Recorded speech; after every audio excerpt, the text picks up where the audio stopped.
Hey, how's everybody doing? So, I figure it's about time I tell y'all why I ended up with the opinion that I did. That there's a big misunderstanding between people who claim that white supremacy is what's wrong with America. So, I'm going to share with you an experience that I had when I was in West Virginia. So, I used to work at a barbershop. It's called Randy's Barbershop back in West Virginia. And the part of West Virginia that I was in was it didn't have very much diversity. Let's be real. Hey, Jolene, it didn't have a lot of diversity, but it didn't really. How do I say? It wasn't overtly racist. Does that make sense? In other words, yeah, there was probably people who were there that was racist, but they didn't mess with you. They didn't talk to you. They just had nothing to do with you. Well, anyway, so Randy, the guy who owned the shop, came up to me one day. He was like, "So a friend of mine is coming back into town," and he kind of looked concerned, just looked a little upset and things like that. And I was just like, "Well, okay, that's fine. Why are you telling me?" Well, he said, "Well, he and I aren't friends anymore. We were friends when we were kids. He moved away. Now he's coming back. He just, he seemed nervous." So I was like, "What's up, man?" He was like, "Well, he belongs to the Brotherhood down in Sophia." And I was like, "Oh, okay, that's fine." So he was like, "You okay with that?" I was like, "Yeah, absolutely." So we're sitting in there, and the guy comes in, and it's never quiet in this shop. And today it's like church mice. And I'm just like, this is awkward. I'm cutting hair while this is going on, and Randy's cutting this guy's hair. And the next thing you know, Randy turns him around. He's facing toward me. And I was just like, forget it. "So why don't you like black people?" You could literally, it was like the record scratch. Everybody's just like, "What?" Oh. So he's like, "Oh, no, I don't, it's not that I was like, "Nah, listen, it's okay. Whatever. Just, why don't you like black people?" He's like, "It's not that I don't like black people. It's just, I don't believe black people and white people should be together. And nowadays you can't even stand up for yourself if you're white." And I was like, "What do you mean?" Like, he went on to describe like things like a white man can't get away with this, can't do that, can't do this without somebody judging him. And he's like, "I'm tired of that." He's like, a black guy gets killed in the streets by a police officer, the whole world goes nuts. White guy gets killed by the police officer, nobody says anything. He said, "I'm tired of that mess." So I was like, "But you're a racist, right?" He was like, "I don't consider myself a racist." I was like, "But you're in a literal white supremacist group." He was like, "Man, what you see is racism. I don't see as racism." He said, "I see it as standing up for my own race." The conversations with me and this guy got deeper. And it was funny the way that they progressed. Because, well, I always have a tendency to pay attention to people's features. And when I'm talking about features, I actually mean their physical features. Like if their eyes are set apart, if their nose is thin, if it's pointed, if it's broad, if their ears are detached, things like that. I always do.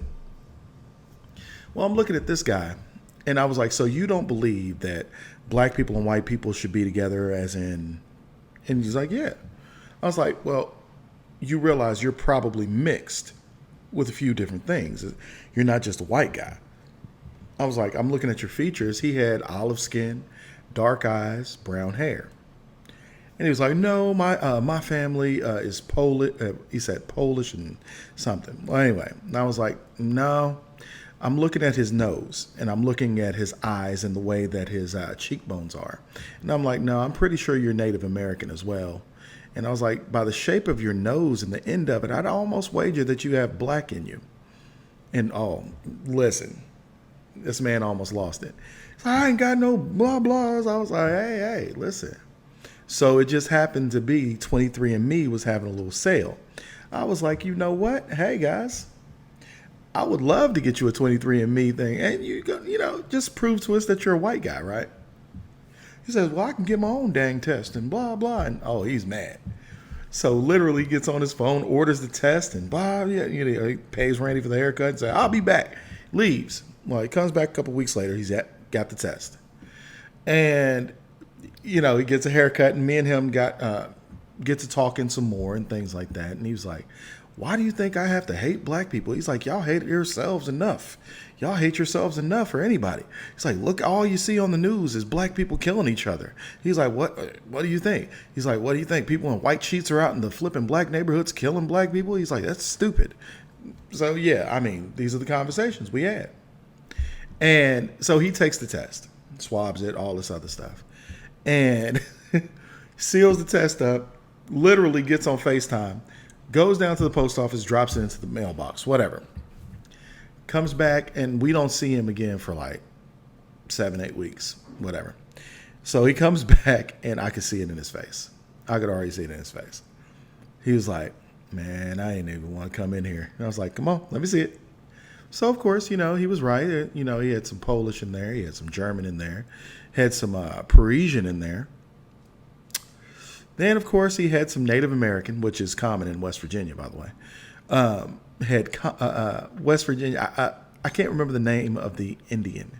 But anyway, he had Native American in there and West African. I think it was only like 1 or 2%. But, me being as petty as I am, I was like, what up, my ninja? Yeah. Well, that actually, I think, helped to open up more conversations. Now, we've had deeper conversations and things like that. And I was like, do you really believe in Christ? Do you believe in God? Do you believe in, these are the things that we talked about. And I'm like, you realize that God is Jewish. And according to the Bible, there's only two type of people. There's Jews and there's Gentiles. And I know I didn't wear a yarmulke. I was like, I've been married to Mandy for, at this time, 5 years or something like that. But I was just like, I need to tell you that if you get to heaven and you're standing in judgment, understand that heaven's not going to be segregated. Heaven's not going to be segregated. It's not going to be the white people over here, the black people over here. It's going to be people who follow Christ. That's who's going to heaven. I was like, brother, you got a lot of soul searching to do. Because, of course, he had claimed to be a Christian. So I was like, you got a lot of soul searching to do. That's on you. I was like, I'm just going to tell you right now, God ain't for hatred. He's not. So these conversations, like I said, ended up getting deep. And after a while, he actually started sitting in my chair. And we had more and more conversations. Well, this goes on for a year. And this man ends up rededicating himself, turning his life over.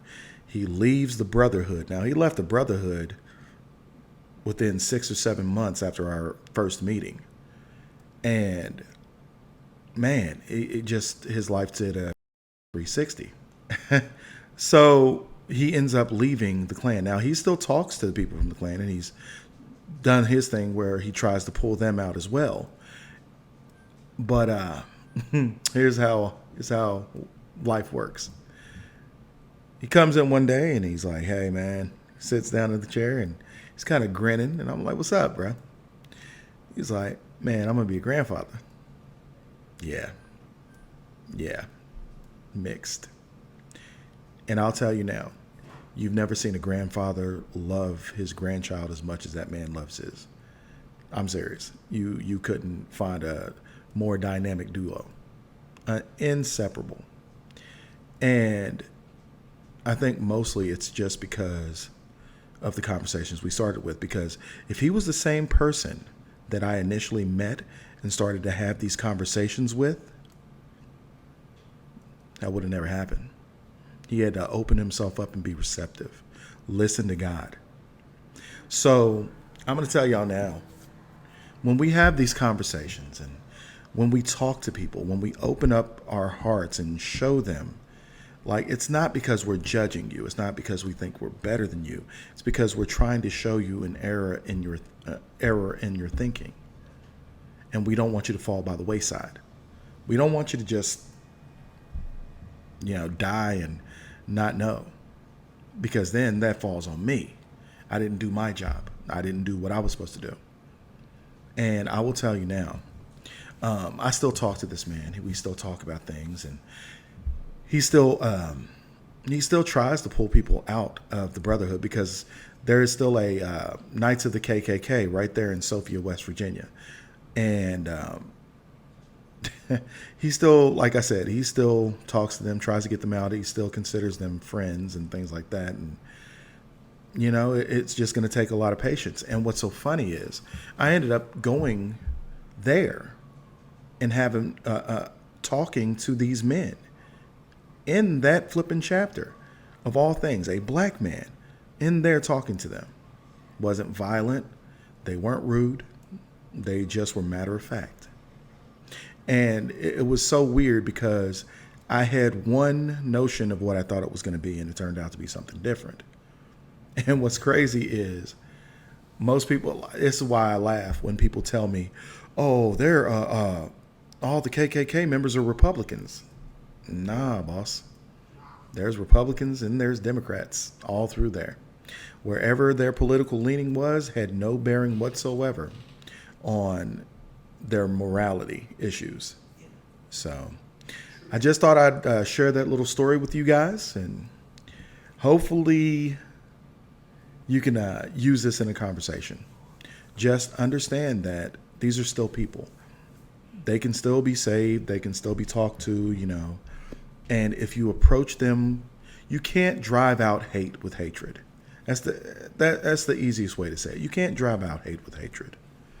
Only love can drive out hate. So when I approached that man, I didn't approach him to be hateful. I approached him with love, because I want to genuinely try to understand your point.